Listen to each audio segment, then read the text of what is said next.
See, here's the thing. I really like him. I like that interview, and he talks a very good film. And I wish that the film that I saw had any relationship to the film that he talked about.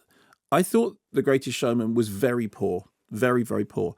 There was a couple of things that you touched on in that interview. Firstly, you said the thing about, is he exploiting these people that he's employing? And Hugh Jackman kind of admitted that the film does a very sort of soft soap version of it, and he referred to David Lynch's The Elephant Man, although obviously the film itself, would also refer to Todd Browning's film Freaks, and it doesn't ever really grapple with that central issue. In fact, it kind of actively, skirts around it, a couple of lines aside.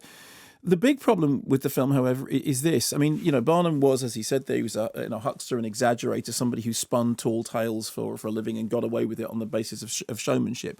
And, fakery was a big part of what he did. And the problem with the film is it just felt fake from the beginning to end. From the moment when you see Hugh Jackman singing and it looks for all the world like he's miming the voice, it's his voice doesn't appear to be coming out of his mouth, to the CGI filled denouement and climax sequences. The whole thing felt terribly fake. I mean, I know very little of the P.T. Barnum story. I've seen the musical version that you referred to before.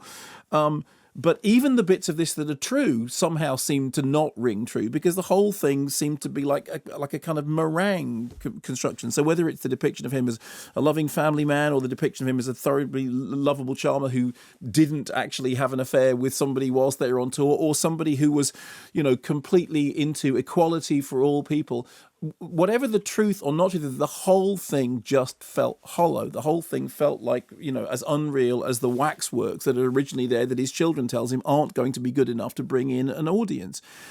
You don't get any of the feeling of a circus, of a show. You don't get any of that backstage grit, any of that dirt, any of that, smell of the grease paint, roar of the crowd. None of that is there. The dialogue is fantastically on the nose. The songs, despite the description of the talent of the songwriters, the songs all have that Michael Bolton quality of starting big and getting bigger and then getting bigger and then ending on a big finish.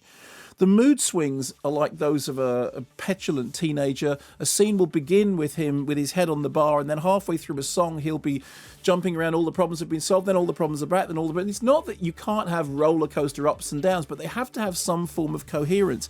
In the end, it just rang terribly hollow, and I thought moments of it were really, really poor.